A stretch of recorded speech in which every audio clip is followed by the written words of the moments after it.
Nuusdag het aan die begin van Oktober berig oor die droogte in Graafrenet. Hier, in die Dr. Beyersnodee munisipaliteit, het die hoofwatervoorsieningsdam heeltemal opgedroog.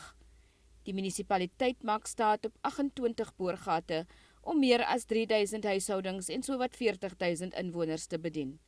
5 addisionele boorgate is onder leiding van Gift of the Giver se hidroloog, Dr. Gideon Groenewald geboor, wat 102,000 liter water per dag gelewer het.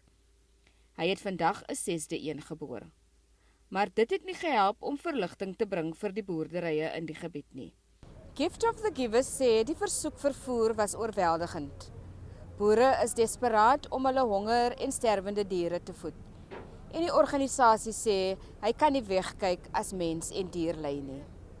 The sheep gives birth to a lamb and moves away from the lamb and doesn't feed its own lamb. And we're too scared to open the front door to go into the fields to see how many more cows have died today. Can you do something?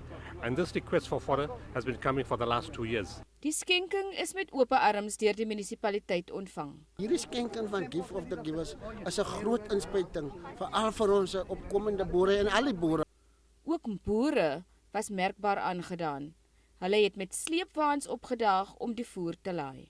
Ek wil tog aan Gift of the Givers sê, as hulle nie vandag gekom het nie, dan het ons hoop ingegooi. Dit gee hulle daai hoop dat om net nog 'n dag te maak en ja, soos ek sê, enige voer wat ons kry, vat ons net daai dag verder en soos hulle sê, daai dag nader aan die reën. Volgens die munisipaliteit gee die nasionale regering al sedert 2016 droogtehulp.